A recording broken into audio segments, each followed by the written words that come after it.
Everybody has their own experiences and their own way of going about things, and these will color your writing as well.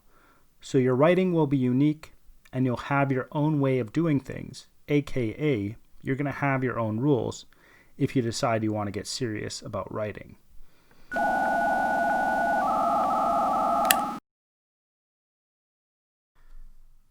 Welcome to How to Write Good. I am your host, Daniel Poppie. You can find out more about me at danielpoppie.com. If it is your first time here, How to Write Good is a writing podcast that seeks to find principles and advice that can be applied across a broad range of writing situations. If you've been here before, don't forget to subscribe, hit that like button below, and share. So here's a question about writing, and it can be applied to any language, but it's specifically about English because I speak English and I write English, and if you're listening to this podcast, it's likely you write and speak English as well. If you write and speak some other language and English happens to be a second language, I think that you can apply certain things from this podcast to that, but I think it's going to definitely be more applicable to someone who speaks English because there might be things within other languages that I just don't know about because I don't speak them and I don't have the nuanced view to understand them. I leave that open for the possibility. I leave that possibility open is what I'm trying to say. The question is, why would one person be able to dictate how all the English-speaking world should write? Because there are quite a few people who have sat down and they've tried to determine how a person should write. They've tried to make up their writing rules, and any big-time author will make their own book on writing, and people read those books, and people will listen to what those books have to say. But I think it's good to ask this question. Again, the question is, why would one person be able to dictate how all the English-speaking world should write? Now, if you are a linguist, if you are someone who studies language and who studies writing, you might say to yourself, well, there are features of good writing. And that makes sense. And I agree with you. There are specific features of good writing. I think it is often the case that within the writing world, we actually give advice that isn't actually addressing the specific features of writing, but it's addressing our nuanced view, or it's addressing our pet peeves, or it's addressing our specific way of writing. But I do agree that there are specific pieces and there are specific aspects of writing that I think should be followed across the board. One of them I can think about is that you should write for clarity. You should write to be understood by another person. Another way of saying this is that you have a specific thought in your head and you're trying to convey that specific thought to another person so they understand it in the way that you understand it. You're trying to essentially make them read your mind through writing. But as we look at writing, as we look at the English language especially, the English language is the biggest second language on earth, I believe. I don't think it's the biggest first language, and I don't think that most people speak English on earth. I think that it's either Mandarin or Spanish at this moment, but I'm unsure. But since there are so many different types of people speaking English, maybe we can say about 1 billion, there's going to be a lot of different variations in how those people speak English. And I think that we can even take this idea that a person cannot dictate it for the entire English-speaking world, and I think we can narrow it down to a small group of people. And I can say, so I live in the Midwest, and I think that I can say, why would one person be able to dictate how all the Midwest world should write? Because there are many different facets. There are so many different nuances to what it means to live in the Midwest, and different types of people speak in a different way in the Midwest. And one of my writing rules, and I think it does account for nuance, and I think that's why it's such a powerful writing rule. One of my writing rules, and I think it's my first, is that writing follows language. Language gives birth to writing. It is not the other way around. Writing is inextricably linked to language. We can't separate writing from language. It might seem stupid to say that, but I think it's good to remember. So if you are someone who does not live in the UK, or even a specific part of the UK, or maybe you live in London, but you don't happen to have a specific accent from London, right? Because there are different accents in that region. It isn't just one type of accent. And there are many different accents in the UK, and there are the Welsh, and there are the Scots, and there are the Northern Irish as well. And each of these different types of people have different ways of speaking.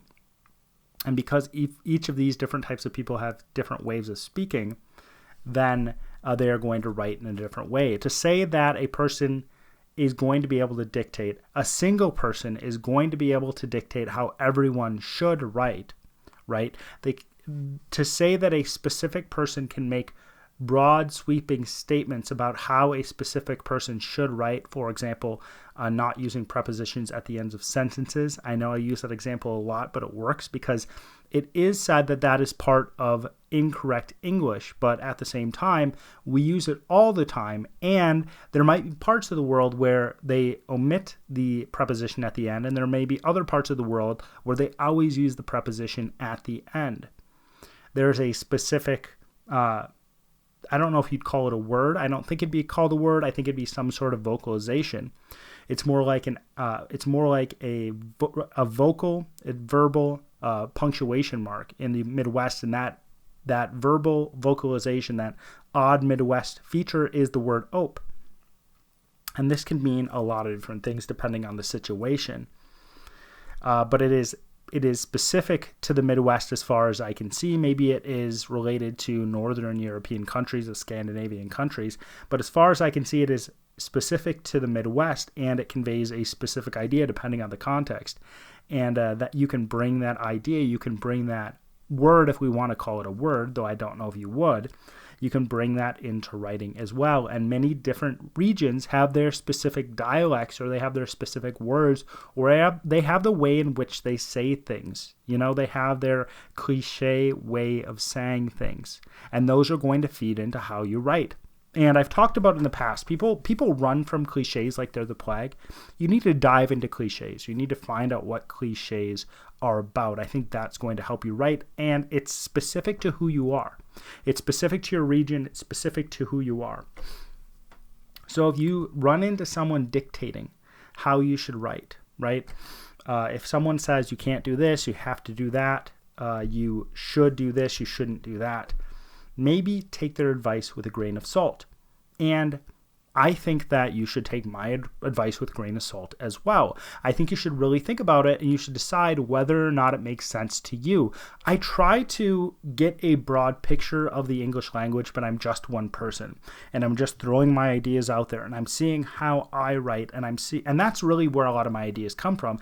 I do a lot of writing, and I try to determine how I write and how I go through the process of writing, because I don't think writing is esoteric. I don't think writing is hidden knowledge. I do not think writing is something that is for a select group of people who've been divinely inspired, who've had a light come down from heaven and hit them.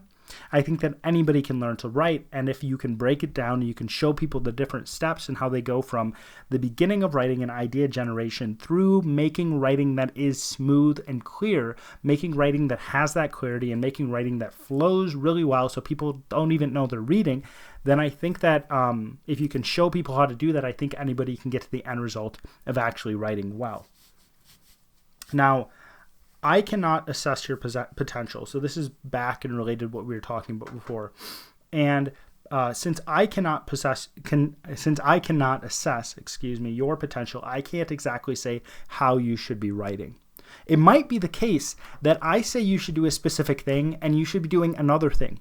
The reason why I say this is because if I say, hey, you should write short stories, it might be the case that you've gone through the process of writing short stories. And I've talked about this idea in the past where you should write shorter chapters, and there's been advice in the past to write shorter chapters, and the reason why is because you can do it quicker and it's less of a drag on what you're doing. It's less of a drag on your daily life. You can get through a book, and I've talked about this idea of working in smaller stories and building up to maybe novelettes and then a longer novel, because then you learn through the process. But it might be the case that you need to do it a different way, and I understand that everybody has their own journey.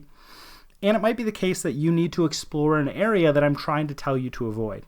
All right? It might be the case that you think, I need to explore the the huge epic world. I need to explore an epic story because this is what is interesting me and this is what's drawing me into writing.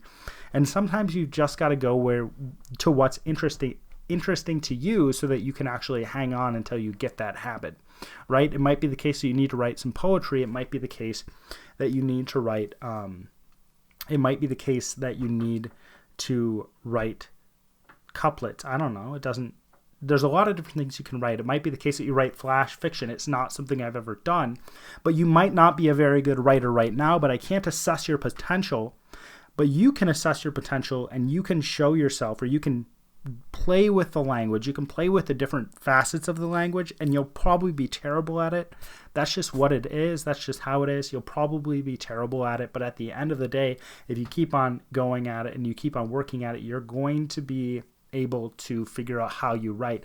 And that's why I called this episode Following Your Own Rules in Writing, because you're going to go through that process. And I hope this podcast is useful to you. I hope it's not worthless, but you're going to go through that process. And you're going to figure out what works and what doesn't work for you, or what you like and what you don't like, or what flows and what doesn't flow. And I think it's very good to be extremely critical on your work and go over it again and again to see that until you get the hang of it. But I think that you're going to be learning things. You're going to be finding the different rules to your writing. And I think that if you limit yourself to what other people have said, you might miss out. And that's what I worry about. I want to someday...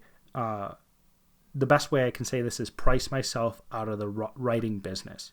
I think that there's not enough people writing who are extremely good at writing. Most of the writing I run into is not very great. Most of the writing I run into is mediocre, and most of the writing I run into it's just okay. I'm not blown away by it. And my hope is that I can get people writing and get people thinking about writing and developing their writing to the point where I'm not even a person who can compete with them. That's really my hope. And I think that if you want to do that, you have to break away from what other people are saying. You have to try new things.